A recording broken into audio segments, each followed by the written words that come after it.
Olá!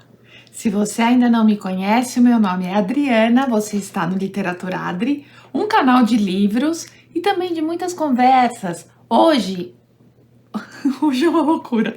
A gente vai conversar um pouco sobre os livros de agosto e sobre um ajustezinho para o segundo semestre. Enzo, roda a vinheta.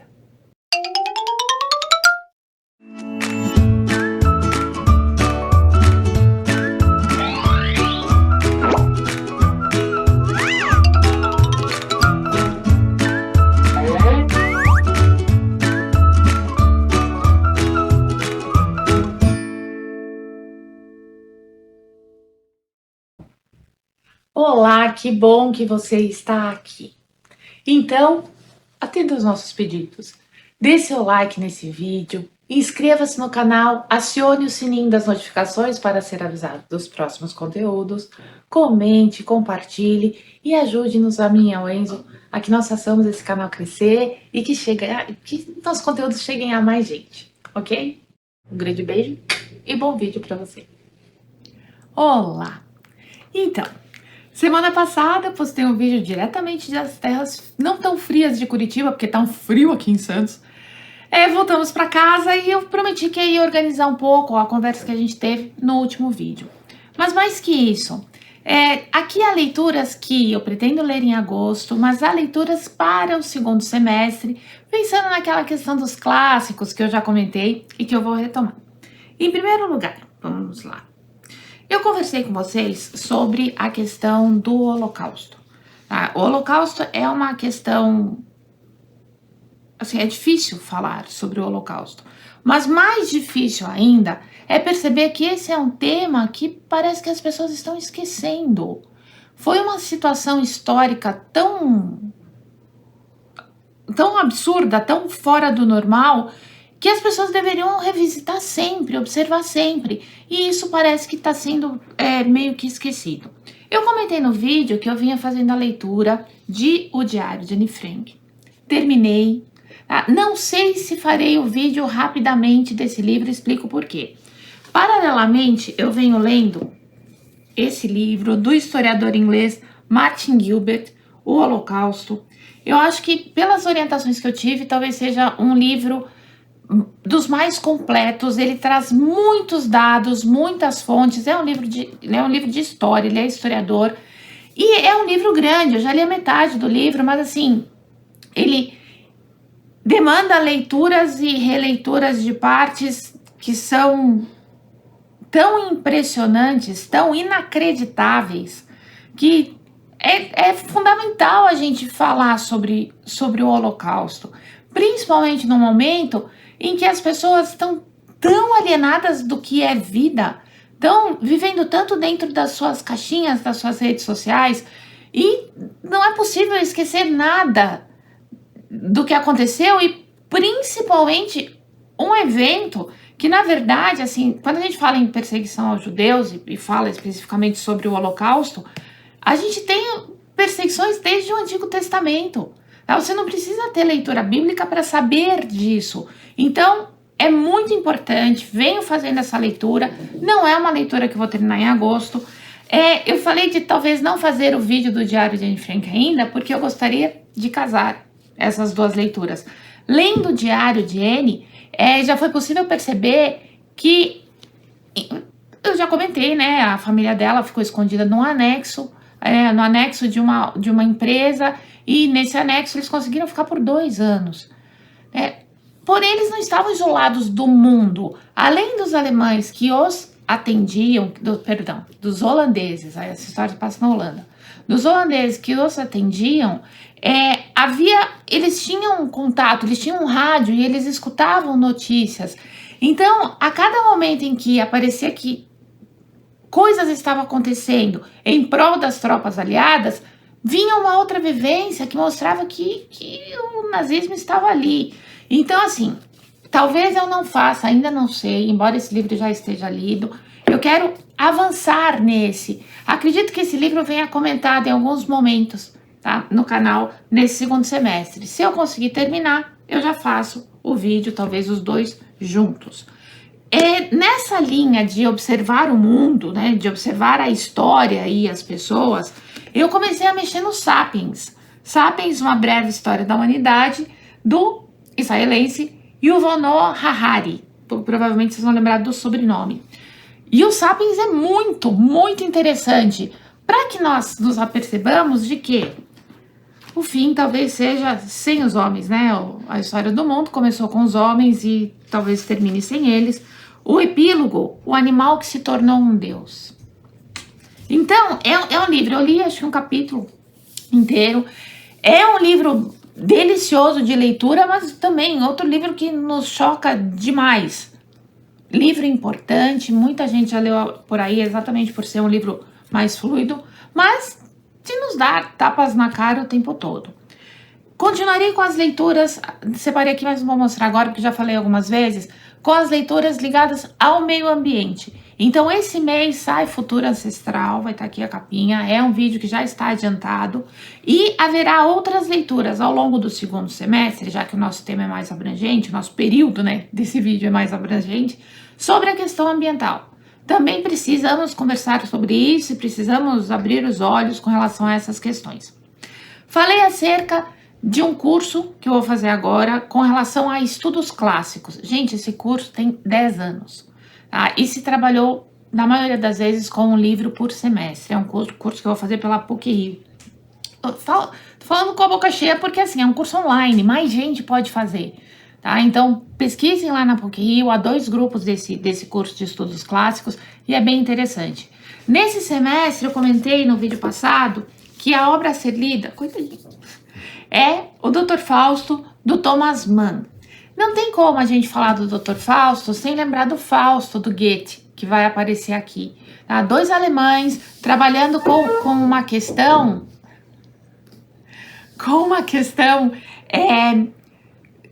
de acordos, de novo... Precisa fazer um acordo com a vizinha de cima, né? Trabalhando com questões de bem e mal, Mefistófeles aparecendo, ou seja... É muito mais que isso, tá? Eu não sei muito sobre essa obra, mas eu sei sobre essa ideia, né, do Mefistófeles. E é um livro de um semestre, tá? A gente vai trabalhar por um semestre. Não sei se a leitura vai ser uma leitura assim, leiam rápido no primeiro mês e depois a gente só vai discutir, ou vamos lendo aos poucos ao longo do segundo semestre. Temos Thomas Mann no canal com A Morte em Veneza, mas... É importante ler mais, né? Tenho aquele objetivo de ler A Montanha Mágica, não sai esse ano de jeito nenhum, mas é, assim, importante ler Thomas Mann. Já ouvi pessoas falando que não é uma obra muito difícil, então tá aí, vai estar no curso, e eu comentei que por conta disso eu vou reler, porque ler os clássicos do Ítalo Calvino. É um livro de ensaios que mostra, nesse primeiro ensaio, que dá título à obra, ele vai mostrar sobre a perenidade dos clássicos, né? Sobre o fato de que sempre revisitamos os clássicos e temos um livro novo. Falei muito sobre o Dom Casmurro com relação a isso, né? Sempre uma leitura nova. Falei mais de uma vez sobre outros livros também do Machado, como Memórias Póstumas, que é sempre uma leitura nova. Então, sobre os clássicos, fundamental. Estive em Curitiba. Esse curso me deu uma lista, né? Nos dá uma lista dos 100 clássicos com os quais eles já trabalharam. Então, se a gente for contar aí, né, 10 anos são 20 semestres. Nossa, que bonito, né? Quando não sabe fazer conta de 2. 10 anos, não, sou eu. 10 anos, então a gente tem aí 20 semestres, pelo menos 20 livros lidos. Mas livros que trabalham juntos, né? Como eu falei aqui no caso de Dr. Fausto e do Fausto, livros que trabalham juntos. Nessa lista, há 1000 listas, tá? De 100 livros clássicos, 100 livros que temos que ler antes de morrer, há 1000 listas. Nessa lista especificamente, vai aparecer o Borges, tá? Que temos aqui, o Ficções, do Borges. Aparece mais de um livro dele, esse livro aqui é um livro de contos. Alguns contos desse livro eu já li na universidade, tanto na faculdade de jornalismo quanto na faculdade de letras. Borges é século XX, então argentino. Quando a gente pensa no clássico, o clássico tá lá, na antiguidade, mas o clássico também está no século XX. Então, eu trouxe esse livro que eu pretendo ler também em breve. E falei que estava em Curitiba, o meu sobrinho, Luca, ele fez um mestrado, e no mestrado dele, ele leu 4, o mestrado não foi especificamente sobre Maquiavel, mas ele leu 4 fontes diferentes, 4, não traduções, né, porque ele leu a fonte original, né, na língua original, mas ele leu 4 livros, 4 príncipes, tá, do Maquiavel. Não se engane, Maquiavel escreveu um príncipe só, mas quando você tem traduções diferentes, você pode ter pontos de vista diferentes. O que é bacana de O Príncipe? É quando você tem reinados, monarquias, que se fazem porque aquele monarca é alguém ungido por Deus e merece, o Maquiavel vai ser o primeiro que vai falar, não é bem assim. E traz uma espécie de um manual de como o monarca, o príncipe, precisa se comportar para ser um monarca adequado e justo. E esse monarca, portanto, ele pode aprender a ser monarca e não ser apenas ungido por Deus, como se falou muitas vezes, principalmente com relação ao absolutismo. Bem, falei no último vídeo que eu ganhei um livro, aqui, Os Manuscritos Perdidos, da Charlotte Brontë. Eu comentei ali, olha que edição belíssima. Eu vou mostrar bem devagarinho, tá? Para esse vídeo não ficar longo. Mas eu comentei, olha aqui, folha de guarda, que o livro, ele é todo ilustrado. A Marie, que foi a mãe, né, Marie Brontë, ela vai sofrer um naufrágio e esse livro é um livro de um poeta inglês. Sim, tá certo, do poeta inglês, que vai sobreviver ao naufrágio e vai ser um dos primeiros livros de leitura dos irmãos Brontë. A gente sempre fala das irmãs, né? E não costuma falar de um irmão. Na verdade, são muitos filhos que essa família tem, só que alguns morrem muito. Ó, essa aqui é a capa do livro do naufrágio, que acabou sobrevivendo e foi lido pelos irmãos. Falei que a gente fala muito das irmãs, mas há o irmão aqui. Vou colocar de novo aqui na legenda o nome dos 4. Tá? E há outras irmãs mais velhas que faleceram muito precocemente, mas percebe que aqui essa tela foi pintada pelo irmão. Meu Deus, preciso lembrar o nome dele. Branwell, o nome do irmão. Percebe que ele foi apagado? Pelo que eu li pouco do livro, tá? Eu fiz aquela leitura de criança, de ler as figuras e as legendas. Vou me dedicar com mais vagar antes de fazer o vídeo. Mas ele pintou, aí ele achou que estava muito pesado com as 4 figuras e ele apagou a si próprio. Tem uma sombra. Enzo, consegue ver? Diga sim. Sim. Há uma sombra que ele teria se apagado. Eu já ouvi outras lendas, né? Lendas mesmo, sobre o fato dele não aparecer no quadro. Mas de qualquer forma, aqui estão as irmãs. E há outras imagens maravilhosas nesse livro. Eu comentei, né, que os irmãos escreviam livrinhos quando eram pequenos. Olha em comparação à moeda. Enzo, tá bom aí, Vitor? Isso é um autêntico livrinho. Tá vendo? É menor que edição de bolso. Eles escreviam, sim, em comparação com uma moeda. Então eu comentei isso lá naquele vídeo, no vídeo anterior, em que eu falei rapidamente do que estava rolando, né, em julho. E parece que é só isso. Não, tem muito mais. E tem manuscritos da Charlotte, como diz o título, da Charlotte, que não foram publicados. Então a gente tem um pouco da história dessa família e os manuscritos da Charlotte Brontë. Isso fez com que eu retomasse acho que o primeiro vídeo desse ano, né? As 8 leituras especiais para 2023, tá aqui. Um vídeo com relação ao qual eu falhei miseravelmente, mas ler Charlotte Brontë fez com que voltasse o desejo de ler O Morro dos Ventos Uivantes, que está naquela lista dos 8 livros. Retome a lista, você também, tá? Não vai rolar, não serão 8 livros daquela lista esse ano, mas é uma lista que eu tenho fortemente, ali só tem clássico. Então, aqui O Morro dos Ventos Uivantes, pretendo que volte ainda nesse segundo semestre.